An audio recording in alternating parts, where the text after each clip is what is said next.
Leo, kamusta? Ito po si Divine Tarot 888 para sa iyong January kapalaran. Love reading para sa mga Leo. So, general reading, hindi po sa lahat magre-resonate. Kamusta kayo guys? Happy New Year po sa inyo. Okay, so Leo, may person dito. Okay, tumalikod na tong taong to sa connection na nagkaroon kayo. At ikaw ngayon ay nasasaktan pa rin sa mga nangyari. Okay, remember, walang gender dito. Also, roles can be reversed. So, nasasaktan ka pa rin sa mga nangyari. Pero, alam mo, sinasabi kasi dito na kahit tinalikuran ka na ng taong yan, masakit sa yung mga nangyari, pero pwede kang magkaroon ng panibagong person. Na itong bagong person mismo na to, yung lalapit sa'yo. Siya yung magkakagusto sa'yo. At again, general reading, hindi po to sa lahat magre-resonate. Pero yan po yung nakikita ko dito for this reading. First card is adventure. Seek adventure together. It adds excitement to your journey. Itong bagong connection na to, parang wala kayong plano, pero very spontaneous. Pag mag-uusap kayo, parang ang gaan ng pakiramdam. And ayun na nga, hindi ine-expect yung mga nangyayari. Samantala, ayun na nga, like I said, merong past person na tinalikuran mo. Or yung person yung tumalikod sa'yo. Masakit pa rin sa'yo yung mga nangyari. Pero ina-acknowledge mo kasi na naging parte ng buhay mo itong taong to. Kasi marami kang naging experience sa kanya at may mga lessons ka rin. Healing from past heartbreak takes time. Be patient with yourself. Charisma, love flows to you. You radiate charisma and charm. So ito na nga yung sinasabi ko, napaka-attractive mo ngayon. At yung love mismo yung lalapit sa'yo. Hindi mo man to na-realize, pero yung pagiging totoo mo sa sarili mo, yan din yung nagugustuhan ng mga tao sa'yo or ng itong bagong person na to na paparating or dumating na. Okay? Doorway, an opportunity is about to present itself that leads you to a new person. So ngayon merong pintuan na nagbubukas para magkaroon ng opportunity na makasama, makausap, makilala itong bagong person na to. So maraming posibilidad dito sa connection na to, Leo. Yeah, I'm hearing that this is your lucky year when it comes to your love life. Okay, tingnan pa natin. Ano pa bang mga energies? Maswerte kasi kahit sabihin natin na nanggaling ka sa isang relationship na hindi nag-work out, pero hindi mo naman kailangan mag-dwell sa ganong klaseng pakiramdam kasi pwede ka namang i-enjoy mo yung life mo kasi meron at meron pa rin na magkakagusto sa'yo at na-attract sa'yo, mahanga sa'yo. Okay. Proposal, an offer or proposal in the near future that comes as a surprise. So, very surprising sa'yo na itong person na to, lalapit sa'yo, meron siyang proposal, okay? This can be, hindi naman agad proposal na magpapakasal, but this is a proposal na magkaroon ng connection sa inyong dalawa or mag-date kayo or mag-usap kayo, something, okay? Abundance, open your heart to receive the abundant love the universe has to offer. Okay, so sabi ko nga ay enjoy mo na lang talaga kasi andyan yung abundance. Pero hindi mo din maitanggi na dahil very abundant yung energy, meron din ditong past person na naiisip ka pa rin itong past person na to. Naiisip mo din siya. Imperfections, love is a beautiful mess, embrace its imperfections. Okay, dalawang person yung nakikita ko, past and present. And sinasabi dito, ngayon, kahit ayaw mo na dun sa past person na yon, ngayon may opportunity with the new person, pero hindi mo alam kung paano ba to i-handle itong bagong person na to, yung posibilidad na magkaroon ng relationship sa inyo. So, beautiful mess, ibig sabihin, kahit nahihirapan ka, nagsastruggle ka, siguro merong communication barrier sa inyong dalawa of some sort or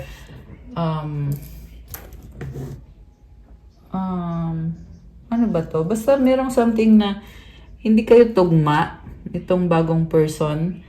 Pero at the same time, i-embrace mo daw yung imperfection na yon kasi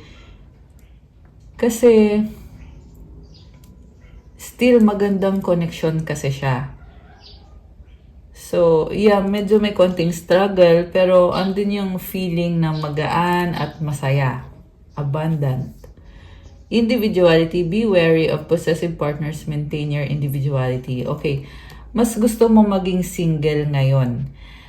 And, maingat ka din kasi ayaw mo kasi ng connection na magkakaroon ng control sa'yo yung other person. Kaya mukhang ayaw mong mag-commit or gusto mong mag-set up ng boundaries or ng standards na ito lang yung willing kang magkaroon sa isang connection or ito lang yung gusto mong mangyari sa'yo or sa connection ninyo.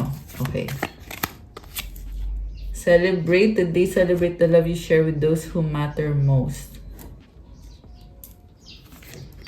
Hideaway, make time to be with your person, create your own special hideaway. Okay, may nakita ko dito na masaya, nagiinuman, parang party or celebration. Oh my gosh, wedding agad. Okay, taking your relationship to the next level one step at a time.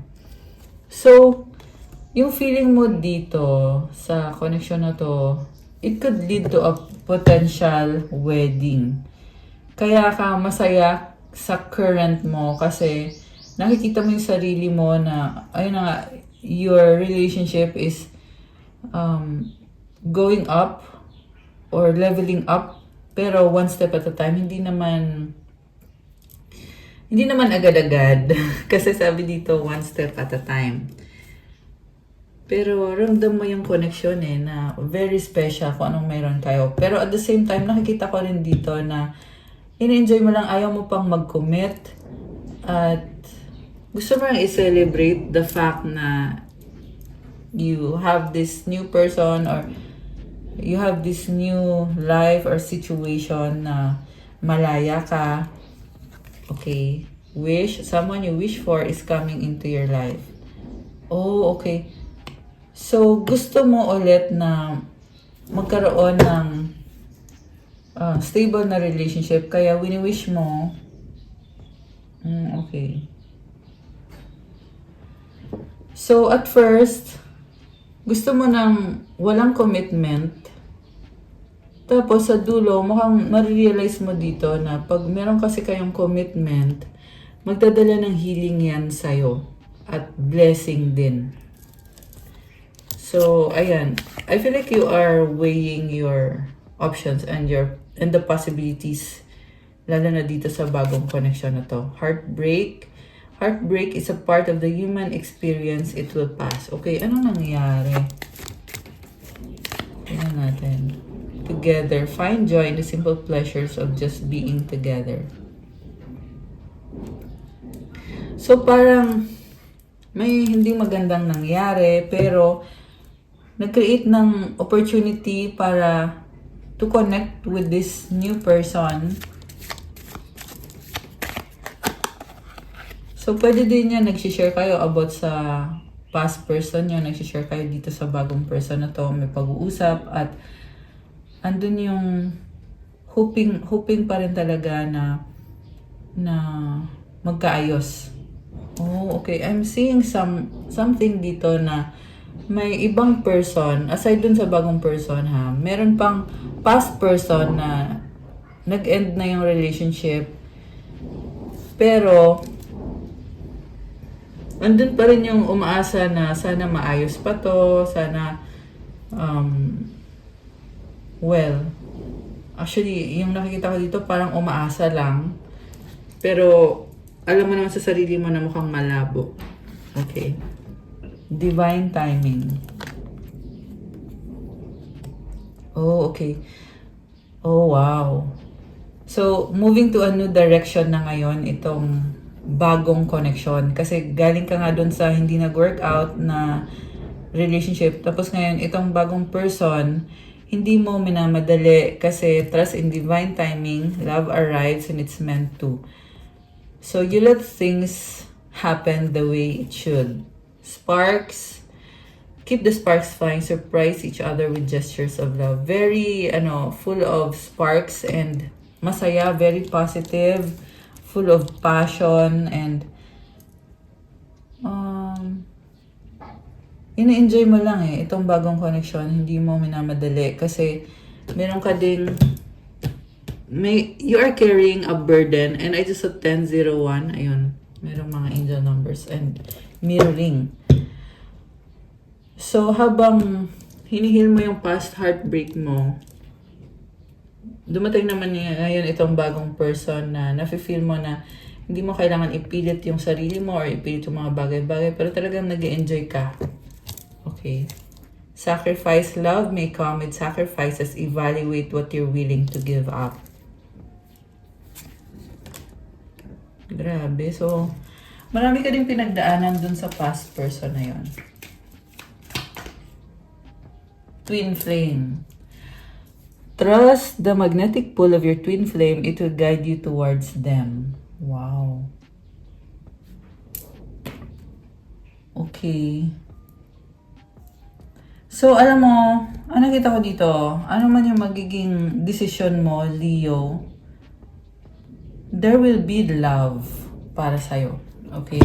Kaya ko sinasabi na magiging decision mo kasi may iba sa inyo na undecided pa, hindi pa tapos mag-move on. So, nasa ka pa lang, nasa process ka pa lang. Yung decision, mangyayari na lang yan sa dulo. 'Di ba? True love, a deep and enduring connection going beyond superficial attraction. Grabe, ang lalim naman. So, yung pangarap mo talaga is magkaroon ng true love.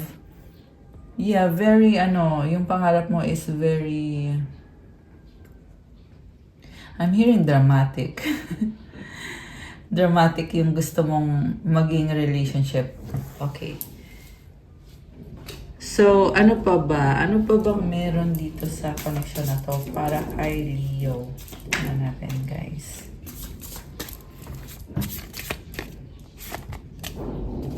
Or anything na, oh my gosh, shallow, hollow, empty, boredom.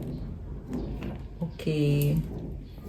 Nagsastruggle ka. Mistakes, misunderstood, victim, lost soul. Nagsastruggle ka thinking about your past, mistakes, distance, separation, space, blockage. Okay. So, pwedeng baliktad to. Pwedeng ito yung person mo na nagsisisi siya na hindi nag-work out yung connection ninyo at magkalayo kayo physically. Okay. Bitterness, resentment, anger, hurtful words, healing, releasing, purifying, cleansing. Okay. Wow. I see someone na minamanage yung anger issues. Pero also, this is someone na hindi pa nakaka-move on, pero nagtatry na magkaroon ng healing. Boundaries, no, drawing the line, enough. Grabe. So, siguro nga maraming pagkakamali itong taong to, kaya dumating ka din sa point na sinasabi mo na tama na. So, you are drawing the line, enough na. Okay. Abandoned, left out, walked away cold. Oh my gosh.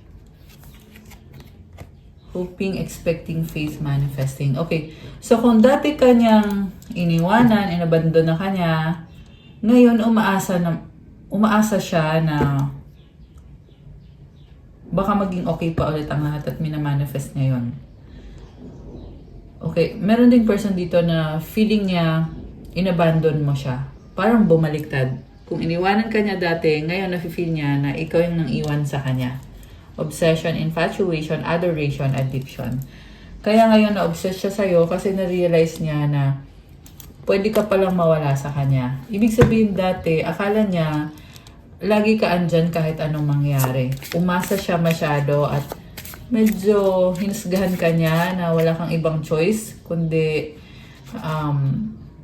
magstay sa kanya, pero pinatunayan mo na hindi mo kailangan magstay sa kanya, magiging masaya ka pa rin kahit wala siya. Kaya ngayon siya, hinahanap-hanap ka niya, merong obsession, merong addiction, hoping, faith manifesting, expecting. Kasi, napapasaya mo siya.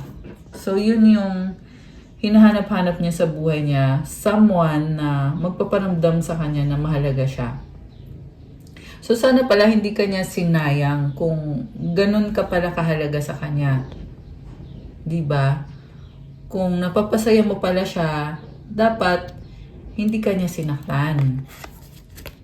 Clinging, holding on, obsessing, spying. So, nag-obsess siya sa'yo ngayon. Grabe. Spying. Nakakaloka siya. Alright. Okay. Ano pa? Loyalty, trusting, reliability, believing. Pero sasabi niya dito, utusan mo na lang ako, Leo. Kahit ano gagawin ko. Basta, bumalik ka lang sa buhay ko. So, nakita ko din dito na dati nagmukhakanta nga sa taong to, pero ngayon, sinasabi mo dito, enough na.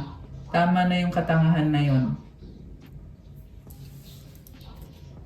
Yeah, and actually, sa tingin ko naman, hindi naman katangahan eh. Kasi, minahal mo lang naman siya. Ang mali mo lang dito, sa nakikita ko ha, ang mali mo lang is umasa ka. So, okay lang magmahal, pero wag lang iasa dun sa tao na, alam mo yon, kasi, pag masyado kang nag-hold on, masyado kang naging clingy dun sa taong yon,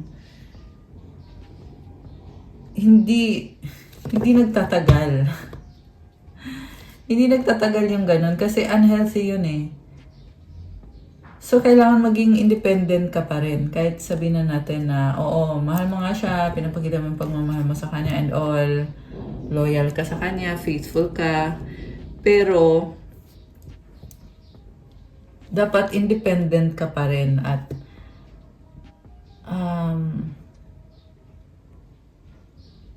anytime na mawala siya, alam ninyo pareho na okay ka pa rin. Grabe. Parang lesson learned din to sa'yo na wag wag umasa sa tao na kahit sabihin natin, oo, mahal ka nga niya, pero mas mahal mo dapat yung sarili mo kaysa mahal mo siya. Okay? Ayan. So, hindi to sa lahat magre-resonate guys, pero yun yung nakita kong mensahe dito or isa sa mga mensahe dito sa reading ngayon. Okay. And then, also, ngayon, andito siya, gusto mag-reach out sa'yo, pero naka-block or may mga boundaries. So, the more na nagsiset ka ng boundaries, the more din siya nagsistruggle na paano ko magre-reach out kay Leo? So, this is the same person na binaliwala ka at ngayon siya din yung gustong magpakatanga para lang bigyan mo ulit ng chance. Finality, farewells, leave behind, closure. Okay, tinalikuran mo na kasi siya. So, wala daw closure. Foundation, established, family, security. Okay. Alam mo, nakikita ko dito, parang hindi ka na niya ma-reach eh. Kasi tingnan mo, nakatalikod oh. Pwede kasi may family ka na or talagang nakafocus ka sa foundation mo or sa security mo, sa growth mo. Tsaka finality na to. Ayan, farewell, leave behind, closure. So, kahit anong offer niya sa'yo na, andito ako, please pansinin mo ako. Pero, sa nakita ko dito, tumalikod ka na eh. Commitment, marriage, promises, fidelity, hopeless, sinking, despair, falling apart. So, ito pa rin yung gusto niyang mangyari. Pero sa ngayon, sobrang malabo. Malabo pa sa sabaw ng pusit. Sorry, yan kasi yung narinig ko, sinabi ko lang. Ibig sabihin, madilim, di ba? Pero, gusto pa rin niya na magkaroon ng healing dito. Grabe. So, masakit sa kanya yung mga nangyari. Yung iba sa inyo, may kasalan na nangyari or ikinasal nga kayo sa taong to at ngayon ay hindi na siya makabalik. Yung iba ay may anak sa taong to, or kahit hindi sa taong to, pero may nakita kong bata eh. At yung, ito kayo oh, hindi niya na kayo mahanap or makita or makausap. Grabe, nakakaloka. Okay, so tingnan natin. What's coming towards Leo now? Alisin ko muna itong mga cards na to, guys. Ayan, okay. So, I'm going to use this tarot deck. What's coming towards Leo now? Ano ang paparating ngayon for Leo?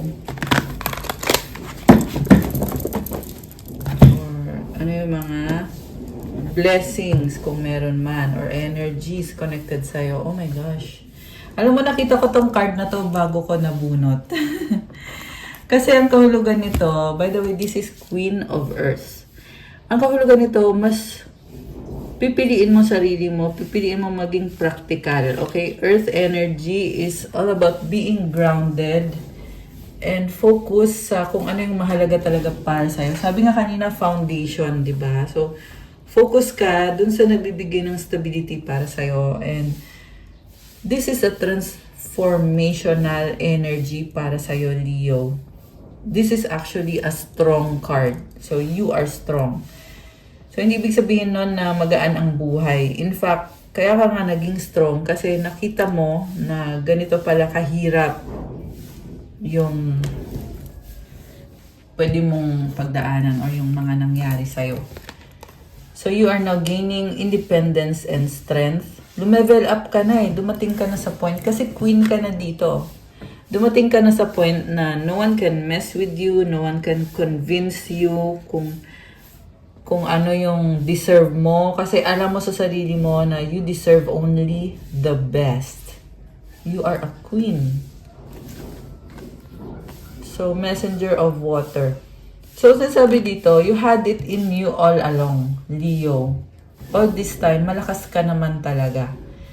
And itong messenger of water, parang pinapakita lang sa'yo yung mga possibilities na pwede kang magkaroon ulit, mga opportunities. Pero nasa sayo na yon kung i-grab mo ba yung mga opportunities na yan or hindi. Kasi syempre, kailangan mo din mag-ingat. Kailangan mo din i-protect yung energy mo. At ilagay yung energy mo sa tamang tao, sa tamang sitwasyon, sa tamang lugar. And this could also talk about anak. Okay, pwedeng may anak kayo or merong bata na involved dito or someone younger. And okay, yeah, you love this person, you care for this person, you support this person. Yeah, it also symbolizes fun times ahead. Pero napaka-serious mo eh. Hindi mo masyado ini-enjoy yung mga fun times kasi you want to get down to business. Parang ano ka, you know how to prioritize. Temptation. Okay. So,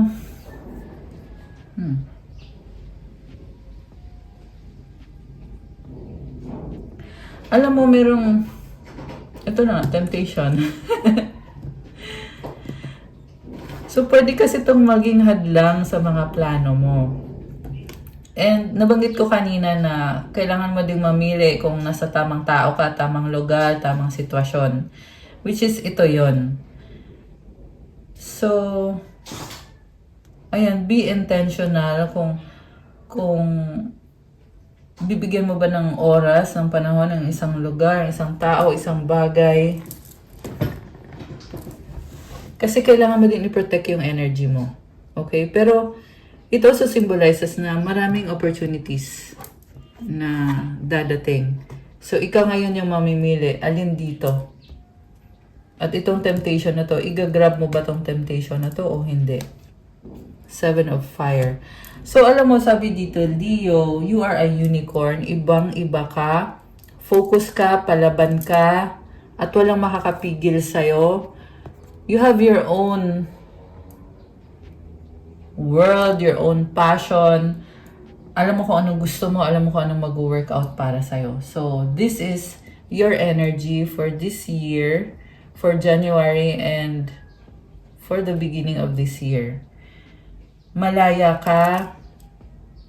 Yeah, Year of the Horse is coming sa February, di ba? So, actually, unicorn to eh. So, unicorn is very magical. So, ganun ka. Very magical ka. 6 of Water. Alam mo, you are longing for something or someone, you feel nostalgic na meron kang mga bagay na pinagsisisihan mo or gusto mo maibalik sa buhay mo. Pero sabi kasi dito, memories lang yun eh. And you are a gentle soul, you have a gentle heart. So keep moving forward kasi marami ding naa-attract sa'yo na magbibigay din ng happiness para sa'yo. Sa ngayon, parang hindi ko pa masasabi dito na sure ka na kung ano yung gusto mong mangyari sa life mo, pero sure ako na i-enjoy mo yung life mo. The way na gusto mong i-enjoy yung life mo. Ikaw yung may control. Sa bottom of the deck is the Justice card. Wow, you are strong. And this is also about balance and truth. Okay, balance and the truth. Page of Water. Okay. So, alam mo, napakatalino mo at napaka-strong mo. Yan yung nakikita ko for you sa energy mo. Ayan, marami kang blessing na ma-attract dahil sa kung ano ka, Leo. Kuha ko kayo ng angel numbers. Para kay Leo. Ay, ito. Isa pa. Wow! 888 abundance. Blessings are here and more are on the way. Let yourself feel the abundant flow of prosperity that is all around you. As you stand in your highest self, you attract all that you once were seeking. Giving is always a doorway to success. So guys, ito na nga, maraming blessing para sa'yo ngayon. Hindi mo na to mapipigilan, but i-claim mo na lang talaga, Leo. Kasi all year long, marami kang blessings. And kailangan mo lang magpakalakas at gawin mo kung ano yung dapat mong gawin. Okay? Be practical, like itong Queen of Earth na energy mo. Kasi talagang meant for you itong abundance na to, itong blessings na to. So to clean this beautiful energy, i-comment nyo, the more good I do in the world, the more abundant my life grows. I radiate an energy of loving kindness. Kapag gumagawa ka ng mabuti, lalong gumaganda ang buhay mo. Kasi yung energy mo, you radiate loving kindness. Comment 888 to claim and comment claim abundance. And yung last message, 1717 self-reliance. Time has come to rely on your knowledge, your wisdom, your ambition. You have an important soul mission and life purpose. Leaning on your inner strength will allow more of your path to unfold ahead. So ito na nga yung sinasabi ko, you are strong, you are independent, and you have yourself. What I'm saying is, kahit anong sitwasyon ang ilagay sa harap mo is kayang-kaya mo. Kasi marami ka ng pinagdaanan. You are a queen. Nasa point ka na kaya mong ayusin lahat ng mga challenges na nasa harapan mo. At marami pang magbubukas na blessings pa habang inaayos mo yung sarili mo. So, affirmation, as I take leadership of my life brings a flow of good fortune and good blessings. Ito na nga, as long as gawin mo yung kailangan mong gawin, take leadership, magbubukas or nagdadala ng good fortune and good blessings. Oh my gosh, ayan, I love it for you. So, comment, claim good fortune and claim good blessings. Ayan. Okay guys, that's all for you, Leo, para sa yung January kapalaran. Thank you for watching. Please like, comment, subscribe, hit the notification bell kung kailangan nyo ng gabay. Pwede kayong avail ng private reading one-on-one through video call or through video recording. May special offer ako only for the month of January to celebrate the new year. Ayan, exclusive lang to sa mga usually nagre-resonate sa reading kasi sa dulo ko lang sinasabi yung announcement. So, yung discount is 50% para sa mga bagong subscribers. Send lang kayo ng screenshot na subscribe na kayo. At 20% pag matagal na kayo dito. So, message lang kayo dun sa Viber or sa WhatsApp. Sabihin nyo sa akin, "Hello, madam. Matagal na akong subscriber. Ito yung screenshot. Pa-avail ng 20%. So, kung bago kayo, then let me know. Bago lang po ako sa channel na to. And again, nasa description box po yung contact details ko sa Viber or sa WhatsApp. Thank you, Leo! Happy New Year! God bless you all. I love you guys. Stay safe. And see you again soon. Bye!